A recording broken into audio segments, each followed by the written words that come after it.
यशस्वी मुख्यमंत्री Shri Pushkar Singh ji Dhami, lieutenant governor Ladakh brigadier BD Mishra जी,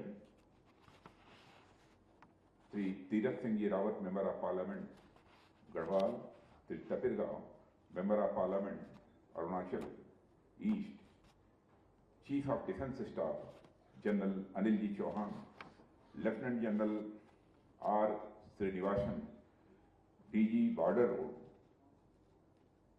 और ADG BRO Shri Harendra, brigadier Aman Anand, विभिन्न राज्यों से वीडियो कॉन्फ्रेंस के माध्यम से जुड़े सभी सम्मानित प्रतिनिधिगण एवं अधिकारीगण, हमारे बीआरओ के बहादुर कर्मयोगी, मीडिया के मित्रों, देवियों व सज्जनों, देवभूमि उत्तराखंड में आज आप सबके बीच उपस्थित होने पर मुझे बेहद खुशी है। 670 करोड़ की लागत से 35 बीआरओ इंफ्रास्ट्रक्चर प्रोजेक्ट्स को राष्ट्र को समर्पित करना, मैं मानता हूं कि हमारे लिए यह एक सौभाग्य का विषय है। बीते कुछ समय से बीआरओ ने इंफ्रास्ट्रक्चर के मामले में जिस तत्परता के साथ काम किया है, मैं कह सकता हूं वह अभूतपूर्व है। 2023 में तो 125 प्रोजेक्ट्स को पूरा करके बीआरओ ने एक नया रिकॉर्ड बनाया है। एक रक्षा मंत्री के रूप में मुझे बीआरओ की परियोजनाओं को बड़े करीब से देखने का, जानने का और समझने का अवसर मिला है। मुझे अनेक प्रोजेक्ट्स का तो शिलान्यास और उनके पूर्ण होने के बाद उनके उद्घाटन का भी अवसर मिला है और मुझे ये बात कहते हुए बेहद खुशी होती है कि प्रत्येक शिलान्यास या फिर उद्घाटन सिर्फ मेरे लिए ही नहीं बल्कि पूरे देश के लिए यह एक गौरव का क्षण है और प्रत्येक उद्घाटन बीआरओ की प्रतिबद्धता और उनकी मेहनत का प्रतीक बनकर उभरा है, ऐसा मैं कह सकता हूं। साथियों, आप सभी तो जानते हैं कि बीआरओ का काम मुख्यतः भारत के सीमावर्ती इलाकों पर ही केंद्रित है और सीमावर्ती इलाकों में इंफ्रास्ट्रक्चर डेवलपमेंट के लिए राज्यों का सहयोग मिलना यह अत्यंत आवश्यक होता है। भारत के सभी राज्य, चाहे वहां किसी भी दल की सरकार हो, वहां सीमावर्ती इलाकों में विकास की जब बात आती है तो बीआरओ का वो पूरा सहयोग करते हैं। लेकिन इस दिशा में उत्तराखंड के लोकप्रिय मुख्यमंत्री श्री पुष्कर सिंह जी धामी ने जिस तरीके से बढ़ चढ़कर काम किया है और जिस तत्परता के साथ उन्होंने उत्तराखंड में बीआरओ के हर प्रोजेक्ट के साथ निभाया है, उसके लिए मैं मुख्यमंत्री का आभार व्यक्त करता हूं। साथ ही मैं ईश्वर से कामना करता हूं कि जिस तरीके से इनके नेतृत्व में उत्तराखंड लगातार विकास की नई ऊंचाइयां छू रहा है, यह उड़ान आगे भी ईश्वर की कृपा से जारी रहे। साथियों, भारत के सीमावर्ती इलाकों में बीआरओ ने जिस प्रकार से बेसिक इंफ्रास्ट्रक्चर का निर्माण किया है, सड़कों, पुलों इत्यादि के माध्यम से जिस तरीके से एक जगह को दूसरे जगह से जोड़ने का काम किया है, यह कोई साधारण बात नहीं है। मेरी दृष्टि में यह कनेक्टिविटी सिर्फ भौगोलिक क्षेत्रों की ही नहीं है, बल्कि लोगों के दिलों को भी जोड़ने में सहायक सिद्ध हुई है।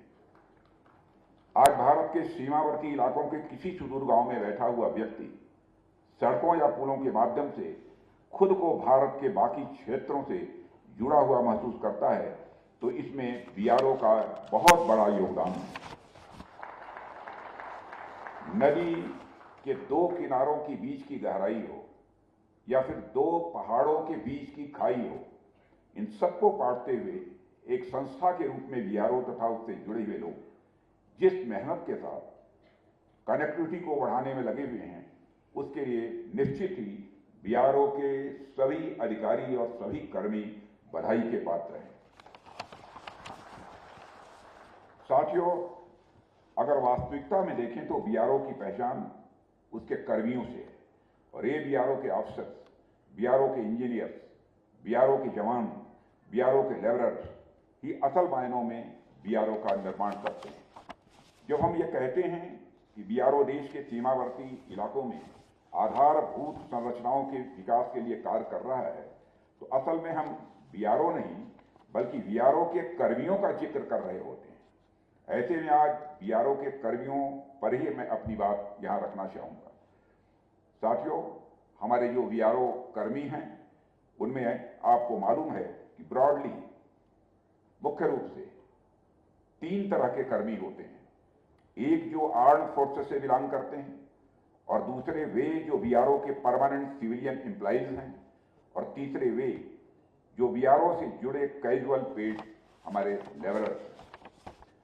बीआरओ के आर्म्ड फोर्सेस में रिलेटेड एम्प्लॉइज और परमानेंट सिविलियन एम्प्लॉइज पर तो मैं प्रायः बात करता ही हूं, पर आज मैं कैजुअल पेड लेबर्स पर अपनी कुछ बातें आप लोगों के सामने रखना चाहूंगा। साथियों, बात जब हमारे कैजुअल पेड लेबरर्स की आती है तो उनके साथ आमतौर पर एक मानसिकता की भी बात आती है। मानसिकता यानी कुछ समय पहले स्थिति यह थी कि किसी भी सरकारी संगठन में जो लोग पक्की सरकारी नौकरी वाले हैं उनको तो संगठन का पार्ट माना जाता था, लेकिन जो आउटसोर्सिंग से लिए जाते हैं या जो कैजुअली काम कर रहे होते हैं या फिर कॉन्ट्रैक्ट के बेस पर है, उन्हें उस संस्था का हिस्सा नहीं माना जाता था। लेकिन आज मानसिकता पूरी तरह से बदल चुकी है। आज हम इस बात में यकीन करते हैं कि पक्की सरकारी नौकरी वाले लोग, आउटसोर्सिंग वाले लोग, कैजुअली काम कर रहे वाले लोग, इन सबके सम्मिलित प्रयासों से ही कोई संस्था आगे बढ़ती है तथा देश आगे बढ़ता है। साथियों, बीआरओ में भी एक बड़ी संख्या में कैजुअल पेड लेबरर्स काम करते हैं। इस बदली हुई मानसिकता का सबसे ज्यादा सकारात्मक प्रभाव उनके ऊपर भी पड़ा है। जब कोई व्यक्ति उत्तर प्रदेश से, बिहार से, झारखंड से, छत्तीसगढ़ से या फिर देश के किसी भी क्षेत्र से कैजुअल पेड लेबरर के रूप में बीआरओ से आकर जुड़ता है तो उसे बिल्कुल नहीं लगना चाहिए कि वह पक्की सरकारी नौकरी वाला नहीं है, इसलिए वह इस संस्था का पार्ट नहीं है, ऐसा उसे नहीं लगना चाहिए। क्या वह गवर्नमेंट से परमानेंट सैलरी नहीं पाता तो उसे बीआरओ का पार्ट नहीं माना जाना चाहिए? ऐसे तमाम सवाल जो एक कैजुअल पेड लेबरर के मन में उठते थे, वह सब हमारे प्रयासों से दूर हुए हैं और आज वह भी खुद को गर्व से बीआरओ का अपने को पार्ट मानता है। वह कैजुअल पेड लेबरर इस बात में विश्वास करता है कि यह संस्था जितनी डीजी बीआरओ की है उतनी ही एक कैजुअल पेड लेबरर की भी है, और अब वह सभी कर्मी इस बात का अनुभव करते हैं। साथियों, मैं खुद भी व्यक्तिगत स्तर पर यह प्रयास करता हूं कि मैं इनके लिए अपनी तरफ से जितना संभव हो सके उतना मैं करूं, चाहे वह वर्तमान डीजी बीआरओ हों या फिर इनके पहले जो डीजी बीआरओ थे। ये लोग जब भी मुझसे मिले हैं तो मैं इनसे इस बारे में जरूर बात करता हूं कि हमारी पंक्ति में खड़े जो आखिरी लोग हैं, जो कैजुअल पेड लेबरर्स हैं, उनके लिए हम क्या कर सकते हैं। साथियों, भारत सरकार हमारे बीआरओ कर्मियों की मेहनत से और वह लोग जिन परिस्थितियों में काम करते हैं उन परिस्थितियों की कठिनाइयों से भली भांति अवगत है, इसलिए उनके जीवन की गुणवत्ता को बढ़ाने के लिए तथा उनके समग्र कल्याण सुनिश्चित करने के लिए कई महत्वपूर्ण कदम हम लोगों ने उठाए हैं। हाल ही में हमने सेना के समान ही बीआरओ के परमानेंट सिविलियन पर्सनल के लिए भी जोखिम और कठिनाई भत्ता सुनिश्चित किया है। हमने कैजुअल लेबरर्स की एक्स ग्रेशिया कंपनसेशन को 2 लाख से बढ़ाकर 5 लाख तक कर दिया है। कुछ ही दिनों पहले मैंने बीआरओ के हमारे कैजुअल पेड लेबरर्स के लिए 10 लाख रुपए के जीवन बीमा की व्यवस्था करने वाले प्रोविजन को भी अभी हाल में ही हमने मंजूरी दे दी है, और मुझे पूरा विश्वास है कि सरकार द्वारा हमारे कर्मियों के लिए उठाए गए यह कदम बीआरओ में हमारे आर्म्ड फोर्सेस के एम्प्लॉइज, सिविलियन एम्प्लॉइज और कैजुअल पेड लेबरर्स सभी के मनोबल को ऊंचा करने में सहायक होंगे। साथियों, जो दूसरी बात मैं आपसे करना चाहता हूं वह बॉर्डर एरिया में इंफ्रास्ट्रक्चर को लेकर है। मैं इससे पहले भी कई बार अलग अलग मंचों से इस बात का जिक्र कर चुका हूं कि पहले एक समय था जब सीमावर्ती इलाकों में इंफ्रास्ट्रक्चर डेवलपमेंट का को ज्यादा महत्व नहीं दिया जाता था। उस समय सरकारें इस मानसिकता पर काम करती थी कि कि मैदानी इलाकों में रहने वाले लोग ही हमारे मुख्य धारा के लोग हैं। इसलिए उनके अनुसार मैदानी इलाके और हमारा जो संभावित शत्रु है उनके बीच में सीमावर्ती इलाके एक बफर के रूप में काम करते थे। हमारे पुराने लीडर्स को इस बात का अंदेशा रहता था कि सीमाओं पर जो डेवलपमेंट हम अपने लिए कर रहे हैं ऐन वक्त पर उनका इस्तेमाल कहीं हमारे शत्रुओं द्वारा न होने लगे, यानी हमारे एडवर्सरीज के द्वारा न होने लगे। इसी मानसिकता का यह परिणाम था कि सीमावर्ती इलाकों में डेवलपमेंट जितना हो जाना चाहिए था वो नहीं हो पाया। लेकिन अब इस पुरानी सोच को हम लोगों ने बदला है। माननीय प्रधानमंत्री श्री नरेंद्र मोदी जी के नेतृत्व में हमारी सरकार सीमावर्ती इलाकों में विकास के लिए पूरी तरह से प्रतिबद्ध है।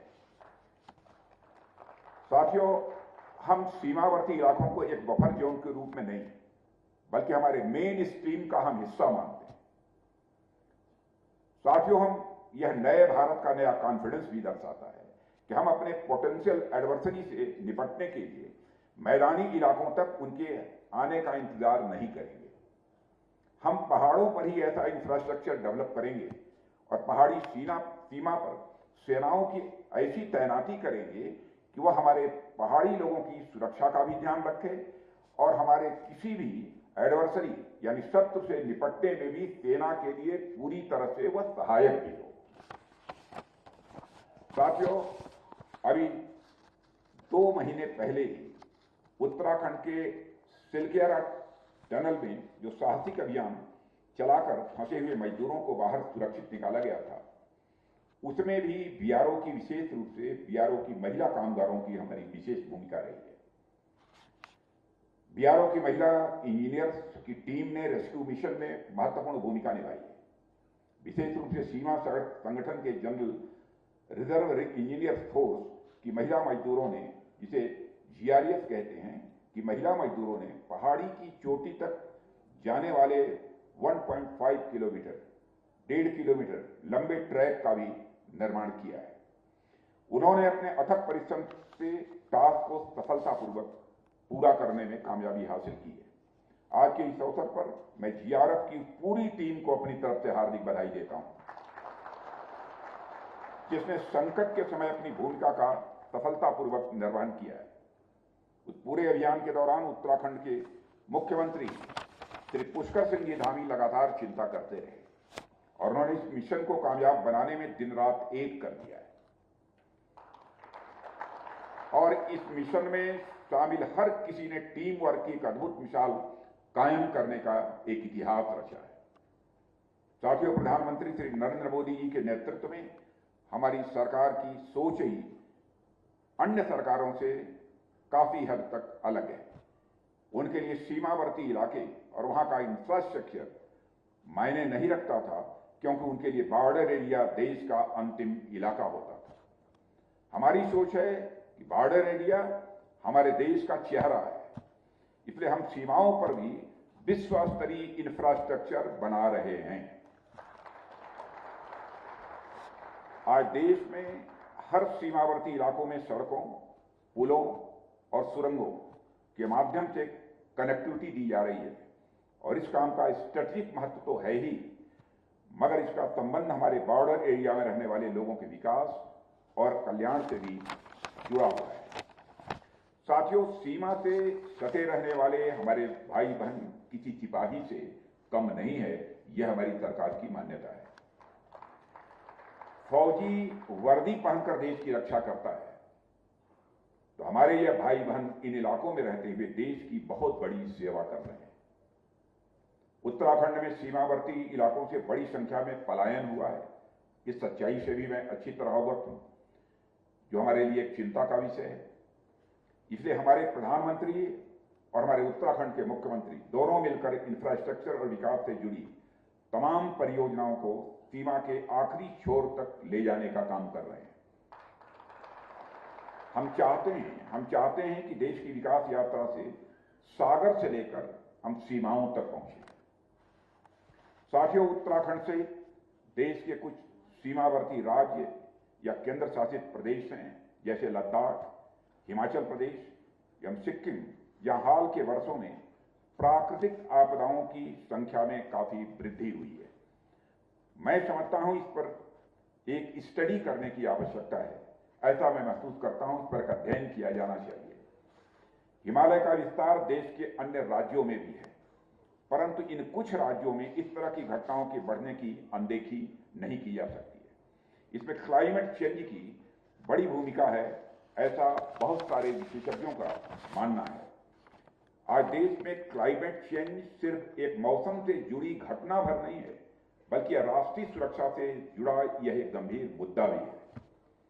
भारत का रक्षा मंत्रालय भी इसको बहुत ही गंभीरता से ले रहा है और मैं समझता हूं इस काम में हम मित्र देशों का भी सहयोग प्राप्त करने की कोशिश करेंगे, ताकि इसकी स्टडी कराई जानी चाहिए कि कहीं इसमें किसी प्रकार की हमारे एडवर्सरीज की यानी शत्रुओं की भी किसी हद तक कोई भूमिका तो नहीं है।